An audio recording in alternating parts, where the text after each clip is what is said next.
Hello বন্ধুরা, welcome to my channel. কেমন আছো তোমরা সবাই? আশা করছি তোমরা সবাই খুব ভালো আছো এবং সুস্থ আছো। আর আমরাও খুব ভালো আছি এবং সুস্থ আছি। তো দেখো, আজকে সকাল সকাল আমাদের বাড়িতে হল্লা পার্টি এসে হাজির। হল্লা পার্টি বলতে এই যে ছেলে মেয়ে দুটো, আমার ভাসুরের ছেলে আর মেয়ে, এরা দুজনই যখন আমাদের বাড়িতে আসে, এরা দুজন আর আমার ছেলে তিনজনই মিলে মনে হয় যেন বাড়িতে পুরো হল্লাপাটি বসে গিয়েছে। তো দেখো, এখানে আমি দাঁড়িয়ে কিছু একটা খাচ্ছিলাম। তো এরা এত চিৎকার চেঁচামেচি করছিল যে আমি বসে থাকা মানুষটা আর থাকতে পারিনি, দাঁড়িয়েছিলাম। আর এদিকে ছেলেকেও একটু একটু করে মুড়ি খাইয়ে দিচ্ছিলাম, আর ওরা সবাই মিলে আনন্দ করছিল। তো দেখো, এদিকে এরপর চলে এলাম রান্নাঘরে। আর রান্নাঘরে মা আজকে কাটছেন ডাঁটা। তো আজকে ডাঁটার সবজি হবে। আর এই ডাঁটার সবজিগুলো কি বলো তো, আমাদের বাগান থেকেই তোলা, আমাদের সবজি বাগান থেকে তোলা। তো আমাদের বাড়ির সামনে সামান্য একটু সবজি লাগিয়েছে, খুব বেশি না। এই ডাঁটা, মূলো, তারপর হচ্ছে আরও পুঁই শাক এসব লাগিয়েছে। তো ওখান থেকে মা কিছু ডাঁটা তুলে এনেছে, না ডাঁটাগুলো না খুবই ভালো হয়েছে। আর নিজেদের সবজি বাগানের সবজি কি বলো তো, অন্য কোনো তো সার দেওয়া নেই, শুধু গোবর সারেরই সবজি। তো টেস্টটা কিন্তু খুবই বেশি হয়। তো দেখো, এদিকে খাওয়া দাওয়া শেষ করে সবাই মিলে বসে পড়েছি একটু গল্প করতে। মা, আমি, আমার ছেলে, ভাগনা, বড় মা, চারজন মিলে একটু বসে পড়েছি জমিয়ে গল্প করতে, আড্ডা দিতে। তো আমাদের বাড়ির সামনে কিন্তু অনেকটাই বড় জায়গা। তোমরা এর আগের অনেক ভিডিওতেও দেখেছো যে বাড়ির সামনে কিন্তু অনেক বড় একটা জায়গা রয়েছে। আর এই জায়গায় একটা দেখো রিংও রয়েছে। তো এখানে আমরা বসে থাকি। তো বসে থাকলে রাস্তার লোকজন, আর কি বলো তো, এতটা গরম পড়েছে না, দুদিন ধরে প্রচণ্ড গরম পড়েছে। এই গরমে না বাড়ির ভিতরে কোনোভাবেই থাকাই যাচ্ছে না। তো বাইরে যেমন এত বড় একটা খোলা মাঠ রয়েছে, তেমনি অনেক বড় বড় গাছও রয়েছে। আর এই গাছের হাওয়া ফ্যানের হাওয়ার থেকে দ্বিগুণ ভালো। তো সেই জন্য সবাই মিলে এখানে বসিয়ে জমিয়ে আড্ডা দিচ্ছি। আর আমার ছেলে দেখো এত দুষ্টু হয়েছে না, সাইকেলে উঠে গিয়েছে।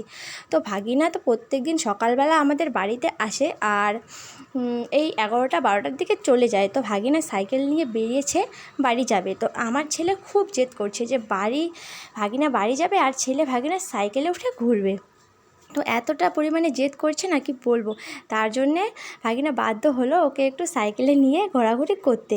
তো দেখো, বাড়ির সামনে যেহেতু বসে রয়েছি, আর একটু আগেই তোমাদেরকে বললাম না যে আমাদের একটা ডাঁটা সবজি রয়েছে। তো দেখো, সেই সবজি বাগানটা তোমাদের সাথে শেয়ার করছি। একদম বাড়ির গোবর সারের তৈরি সবজি বাগানটা দেখো, ডাঁটাগুলোও কিন্তু দারুণ হয়েছে খেতে।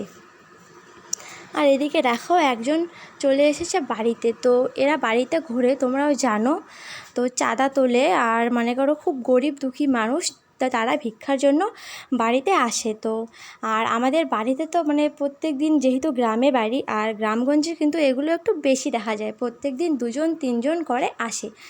তো মা প্রথমে দিয়েছিল কিছুটা পরিমাণে চাল, তো তারপর আবার বলল যে আমাকে কিছু দিতে। তো সেই জন্য আমি আবার 10 টাকা দিয়ে দিলাম। তো দিয়ে দিলাম কারণ এরা তো গরিব, এদের ভিক্ষার প্রয়োজন, সেই জন্যই কিন্তু এরা ভিক্ষা করে। তা না হলে তো মানুষের যদি প্রয়োজন না পড়ে, তাহলে কি মানুষ কখনো গরিবের দ্বারে দ্বারে ঘুরবে বলো? গরিব মানুষ তো কখনোই মানুষের দ্বারে দ্বারে ঘুরবে না, যখন প্রয়োজন পড়ে তখনই আসে। আর মানুষকে ভিক্ষা দেওয়ার মধ্যেই, যেহেতু আমরা সবাই জানি যে মানুষের সেবাই কিন্তু পরম সেবা, মানুষের সেবার মধ্যে লুকিয়ে থাকে ঈশ্বর সেবা। তো দেখো, সেই জন্য ইনাকে কিছু সেবা দিয়ে দিলাম, সেবা বলতে চাল, টাকা, এসব কিছু দিয়ে দিলাম।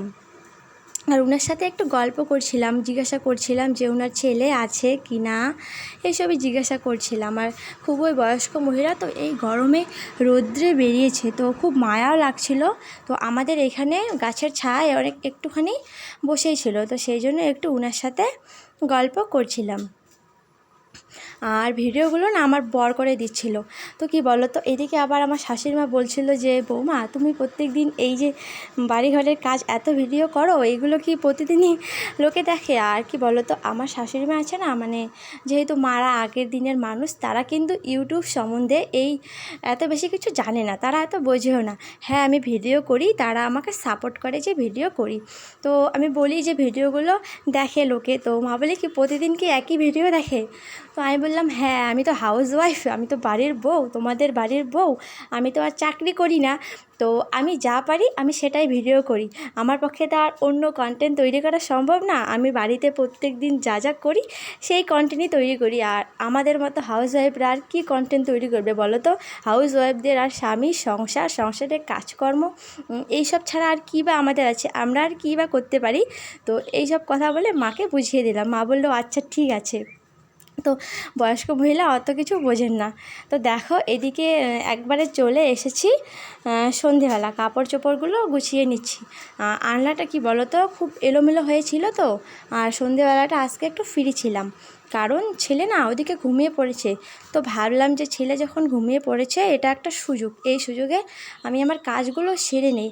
তা না হলে আবার ওইদিকে কি বলো তো, ছেলে না ঘুম থেকে উঠে পড়বে। আর ছেলে যদি ঘুম থেকে উঠে পড়ে, তোমরা তো জানো ছোটো বাচ্চাকে নিয়ে না কাজ আমার হবে না। এই যে কাপড়গুলো গুছিয়ে রাখছি না, ও কী করে জানো, এখন এত দুষ্ট হয়েছে না, আলনা থেকে কাপড়গুলো টেনে টেনে নামিয়ে ফেলে।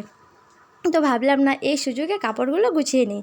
তো সন্ধ্যাবাতি দেওয়া কমপ্লিট করে এসে কাপড়গুলো তড়িঘড়ি করে গুছিয়ে নিচ্ছিলাম। আর আর আজকে কী বলো তো, অনেকগুলো কাপড়ও কেচে দিয়েছিলাম। দুদিন ধরে যা রৌদ্র পড়েছে না, তো ভাবলাম যে না এখন তো বেশ রৌদ্র পড়েছে, এই কাপড়গুলো ধুয়ে দেই। তো প্রচুর পরিমাণে কাপড়ও ধুয়েছিলাম, আর সবগুলো কাপড় না শুকিয়ে গিয়েছে। আর দিনের বেলা কি বলো তো, সারাদিনে এত গরম থাকে না, রৌদ্র থেকে কাপড়গুলো তুলে নিয়ে আসলে কিন্তু কাপড়গুলো এমনিতেই অনেকটা পরিমাণে গরম থাকে। আর এত গরমের মধ্যে ওই গরম জামা কাপড়গুলো না একদম গোছাতে ইচ্ছা করে না।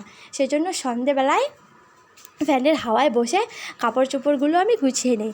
তো দেখো আনলার উপরের কাপড়গুলো সব কিছু গুছিয়ে নিলাম। আর এখানে এবার চলে এলাম আনলার নিচে, কিছু শাড়ি ব্যাগপত্র এসব জমা করা ছিল। তো শাড়িগুলো কয়েকদিন ধরে পরেছিলাম, তো ভালোভাবে ভাঁজ করে আলমারিতে ঢুকিয়ে রাখতে পারিনি। তো ভাবলাম যে না এই সুযোগে শাড়িগুলো একটু ভালোভাবে গুছিয়ে নিই। তো এখানে বেশ কয়েকটা শাড়ি এই কয়েকদিন ধরে পরেছিলাম, সবসময় নাইটি পরে থাকি। তো মা বারবার করে বলে যে বাড়ির বউ একটু শাড়ি ঠাড়ি পরো মাঝে মধ্যে বিকেলবেলাটা, তো সেই জন্য একটু শাড়ি ঠাড়ি পরেছিলাম আর ওগুলো গুছিয়ে রাখলাম। তো দেখো ওইদিকে আবার আমার ছেলে অলরেডি ঘুম থেকে উঠে পড়েছে। মনে মনে ভাবছি এই হয়তো ছেলে উঠবে, যেই কথা সেই কাজ। দেখো অলরেডি ছেলে ঘুম থেকে উঠেই পড়েছে। তো ছেলেকে আনতেই চলে গেলাম, মানে পাশেই বিছানার মধ্যে ছেলে ঘুমিয়েছিল, ছেলেকে কোলে নিলাম। তো ছেলেকে কোলে নিলাম, আর কি বলবো, এবার তো আর ভিডিও করা হবেই না, কারণ ওকে নিয়ে এই কাপড় চোপড়গুলোও গোছানো হবে না আর ভিডিও করাও হবে না। ভিডিও করতে গেলে আমার হাত থেকে মোবাইল ফোন টেনে নিয়ে একেবারে যা তা অবস্থা করে দিবে। তো আজকের ভিডিওটা আর কন্টিনিউ করতে পারছি না বন্ধুরা, ভিডিওটা এই পর্যন্তই। আমার এই ভিডিওর কিছু যদি তোমাদের ভালো লেগে থাকে তাহলে প্লিজ একটা লাইক করে দিয়ে আর একটা কমেন্ট করে আমার সাথে থেকো। তো আজকের মতো এই পর্যন্ত বন্ধুরা, আবারও দেখা হচ্ছে তোমাদের সাথে